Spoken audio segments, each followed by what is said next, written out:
it's Lori. And Danielle. From SimplyPlantFood.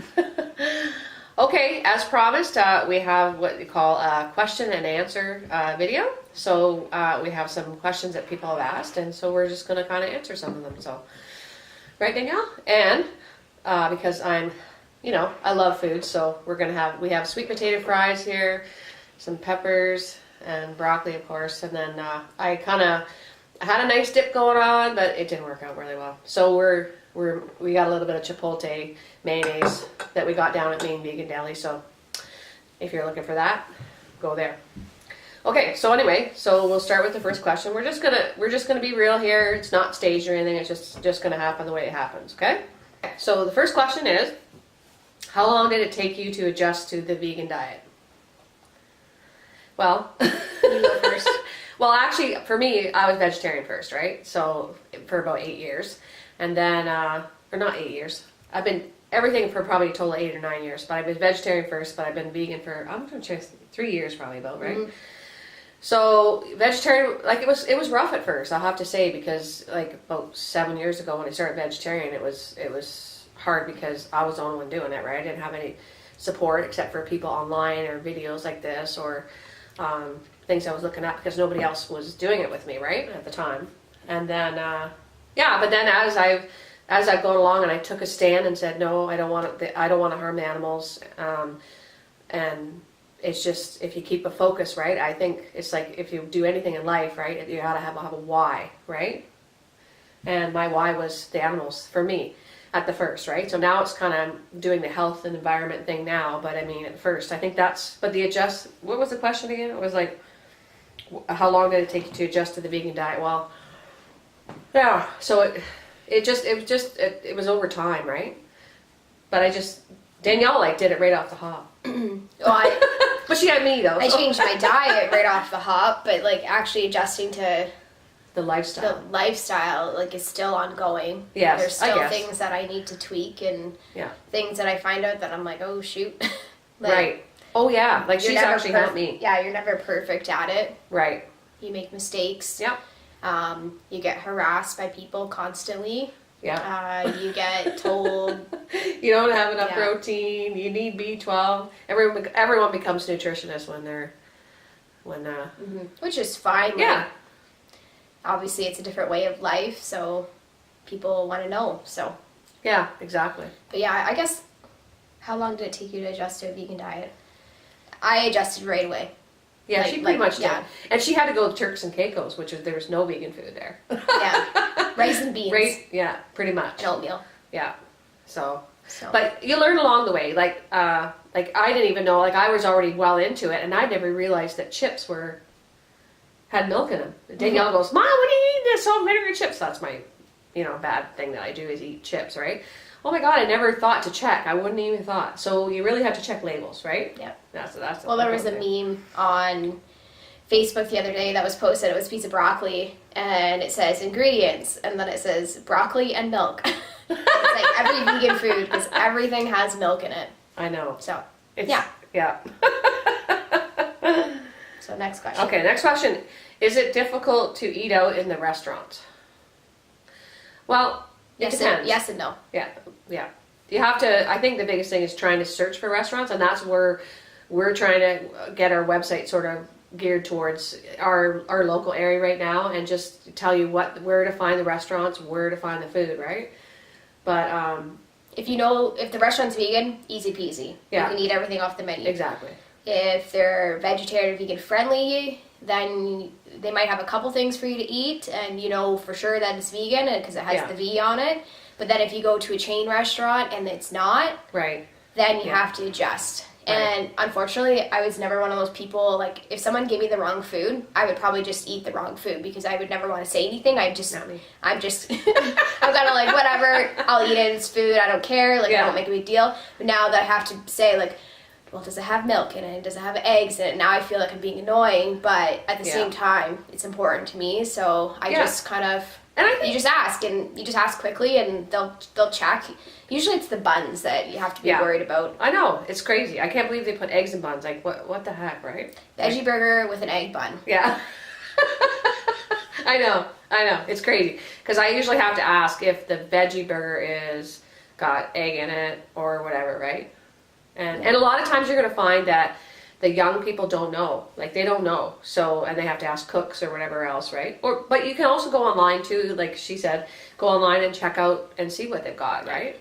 Or if, say, when you first started, you were always getting fries, and I told her, I said she could go, like if she went, because her... Easy way out. Yeah. Because her boyfriend has to meet with other people and stuff, so they would go to the like a bar, sort of like a small place, right? So I said, well, you can always ask for baked potatoes, right? And I said, and you can, and as a vegan, like... Bring your own butter. Bring your own stuff in your purse, like bring a little thing of whatever. Like, they don't really care, really. Or your sauces, right? That's another little tip, right? If you're going to a non-vegan friendly place, just to bring a couple sauces in your purse, right? Mm-hmm. So, okay, so what's, the next question is, what's your favorite vegan cookbook? Oh my gosh. Well, I know a couple, but I really like Thug Kitchen, only because it's hilarious. Yeah, it is. It is really funny to read. Yeah. I don't know. I'm going to say, well, because I'm a Dr. Greger fan, right? So I liked all his recipes because they're simple and they're easy, right? Mm-hmm. And I do like the one we're working in right now. What's the one called? It's called Vegan Comfort Food. Yeah, by Hot for Food. She's actually just releasing this cookbook out, but I really like that one. But the only problem with a lot of these cookbooks is there's so much ingredients, right? Mm-hmm. And I like simple, right? Most of the time, I don't know about you, but a lot of people are just going to be eating simple food, right? So that's why I like that cookbook. Okay, next question. Does being vegan affect your relationships with other people? Okay, well, we kind of talked about that a little bit. Mm-hmm. Yeah, it can. Mm-hmm. Well, my mate isn't vegan, so it's really difficult, like grocery shopping and other things, right? Because it's like he doesn't want to buy me because he doesn't want to offend me, but and I'm buying stuff on, and it's just it can be hard, but you just have to find your right space, right? Yeah. You got to find boundaries, right? So if you're living with someone that's not a vegan, you just have to find your way and let them find their way. Yeah. You can't. I believe that you can't. It has to come from within, right? You can harp at someone all you want, but it has to come within, and they have to find the change within themselves, right? 100%. 100%. But you can say that you can give them the evidence that this is what's happening to the animals, and all that kind of stuff. But but it does affect your relationships. Sometimes, like, you get in little arguments. Yeah, or like you're at work or something, right? Yeah, or work you just get made fun of. Yeah, you get made fun of. It's always a joke. Something's always a joke. Yeah, you're the joke. But it's good because you get to learn to answer the questions, right? That's what I find. Because they'll say, well, then they're curious. Like, okay, well, what do you eat? Or, yeah, they always ask, oh, would you just eat salads? Oh, God, no. Eat too much. Or my dad would say, how come you're not a stick? You're a vegan. Mm-hmm. I said, because vegan food can be fat. Like, a lot of things are, you can eat that are fattening, right? Mm-hmm. Like, last night I ate too much of bad stuff, and like today I feel kind of crappy, right? But it was still vegan, right? So just being vegan doesn't mean you're healthy, right? And it can change kind of the people around you too, because even my friends, if we get together, then they're like, oh, well, we bought something for you to be able to eat, and so they'll actually make something that's a little bit vegan friendly. Yeah. But it's getting better, right? People or maybe a side thing. Yeah. Like at Christmas time, they made me like a little side platter for all my vegan food, so. Yeah. But it's getting better. People are getting more, like everywhere you go, like you see more and more of it, right? Mm-hmm. Or at least maybe it's just because it's in our little bubble world, but it just seems like there's more out there. Okay, the next question is, what was your biggest surprise being vegan?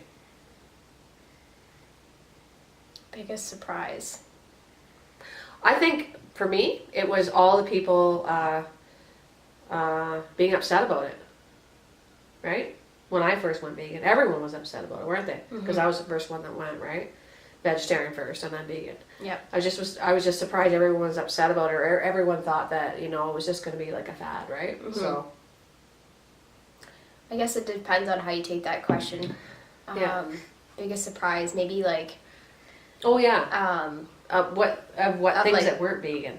well, that or even there's the protein thing, like people asking about your protein. Right. I didn't even realize that protein was in so many other things. I know, it's a different either. kind of protein, but I didn't realize that like edamame had so much protein and lentils, of course. lentils and beans and even just like everything has a little bit of protein in it. So as long as you eat like a well-rounded array of things with different colors and all that, like this. Potatoes have tons of protein in them too, right? Like not tons, but you don't need. And I always thought you had to have a lot of protein. We're taught that, right? So that was a big surprise for me. Yeah. The change, right? And I mean, we probably know more about how much you need grams wise and macronutrients wise than someone that just eats a standard American diet. Yeah. Because we're more aware of it. So, and I use Chronometer. I put everything in there, and I do work out, so I do try to increase my protein more. So I do actually take like a protein shake, a vegan protein shake. So I've never liked the protein shake. Any shake, even in the standard American diet, I didn't like the protein shakes. I always thought they're gross. But anyway, that's good. Yeah. Oh yeah, I guess surprised too was some of the food things that had all the animal products in it. I can't believe how much animal products are intertwined in all of our foods, right? And in our beauty products too, right? Like everything, right? And that's partly why Danielle and I started making jewelry and stuff like that, because we wanted to have a product that you could have that wasn't leather, right? You know, for your purses and your jewelry and stuff like that. All right, we had someone at the door, so hold on. How do you live without cheese? Good question, eh? Well, the bottom line is, the truth of the matter is that cheese is addictive. It's actually scientifically, because there's casein in the cheese, and you actually, once you had it, you actually crave it. That's why people crave pizza. They crave things, right? Don't they? Like, and there's just like there's so much cheese. There's cheese on burgers. You put cheese on anything. Everything, yeah. Liquid cheese, melted cheese. Yeah, and you think of all the kids, right? Because they want to get kids to eat vegetables or whatever, they put cheese on it, right? So it's, first of all, so it is addictive. So it does take a bit of adjustment. I'm not going to say it doesn't, right? And they have a lot of really, really nice vegan cheeses. They're getting better, but they're still not cheese, right? Yeah, they're not cheese, and you don't get addicted to it. I don't feel like after I've ate a pizza, like last night I tried that pizza. I had that pizza with cheese and the vegan pepperoni in it, and it was really, really good. But I didn't wake up this morning thinking, geez, I really want to eat that pizza again. Yeah, I want that cheese It's just different. It's different. Yeah. I can't describe it. You still kind of get that whatever, but it's not cheese. It's good that it's different, because because you are addicted to it, and it's not good for you. It doesn't matter whether you're skinny or you're fat. I'm going to say it straight up. Straight up. It's just bad for your arteries, right? Because you can be skinny fat, right? Yep. You know what I mean? And have all that fat flowing through your arteries, and you're going to have a heart attack and all that stuff. So, yeah. Okay, last question is from a girl. She wants to know what we take for snacks and what we take for work, right? And she works 12-hour shifts as a nurse at the hospital. So basically, like, I would even take something like this, right? Like, I don't mind the sweet potato fries being cool, right? And having vegetables and then maybe some hummus dip, right? Danielle works 12 hours as well. So she'll do like a meal prep, right? Yeah, I usually do a meal prep. So I usually do because I work sometimes 4 day shifts, 12-hour day shifts in a row. So I don't mind eating the same thing every day. So I always have oatmeal in the morning. Right. I with like usually a fruit. So I either do banana, apple, or strawberry, or whatever's on sale. And then for lunch and supper, I usually will, like last week when we made that mac and cheese, I literally ate that. I put it in the freezer, ate it for a week straight. I will do like a noodle dish or a stir-fry dish, because those are super easy to make. What else do I do? I always bring fruit, because I find that working a long day, you get tired and I feel like my sugar drops. So I always bring like apples, oranges, bananas. And I know that that's probably a lot of sugar by the end of the day, but no, it's good sugar though, right? Yeah. It's got fiber in it, right? It's different than having a chocolate bar. Yeah. Right? Well, another good thing too is Clif Bars. They're great to bring like an extra, like I find like if I'm on the road, right? So I'm driving. So yeah, that's an easy thing for me to eat. I like burrito bowls. I just can't have them at my work because I drive. So what I have to do is do rice and beans or whatever and put everything kind of in a roll, a wrap, or do like fresh rolls. Or Fresh rolls are really good. sushi rolls, like take them, cut them up, and that's great. You can kind of prep that for a couple days, right? Yeah. So it's just a matter of like whether you're a person like I'm the same as Danielle. I could eat something a couple 3 days in a row. It doesn't bother me, right? It's food, right? As long as it tastes good. Like say if I made something for supper, then I'd have it for lunch. We took that 21-day course. Whatever you had for supper, you'd have for lunch the next day, and then you have supper, and then you have the lunch, and kind of have like a. Anyway, we might do a video on a bit of food prep for 12-hour shifts and what we would make. Yeah, so if you're interested. So anyway, we're so glad that you guys can stop by again and listen to us. We're just here to help, right? That's why we do these videos. We want to help people learn the lifestyle and learn that it's okay to be vegan, and it's not that hard, right? Yeah. And if you have any more questions about the questions we answered, if we didn't answer them fully, just comment below and we'll give you more ideas, or or we'll do another direct you another way, or or we'll do another Q&A like down the road, because we got some recipes coming up. I think we're gonna do hot for food next, and then we might go back to Dr. Greger. No, actually, I got a cookbook coming in from Dr. Bernard. It's called Reversing Diabetes, because that is such a huge thing in our, both Danielle and I being nurses, you see everyone with diabetes. Everyone has diabetes, right? It's just crazy. You wouldn't believe it. So I really want to get some of his recipes out as well. So anyway, we're so happy that you came by, and if you like it and you want to stick with us, hit the subscribe button. If you like us, like it. If you hit the bell, apparently there's a bell. I didn't know there was a bell, but anyway, there's a bell. Get notifications. And you get notifications, because I hit the bell because there's a few people that I like to make sure that I get their videos every week. So we're weekly videos. If you don't know about us, we're weekly videos, and we just do a variety of vegan lifestyle stuff. So we'll see you next week.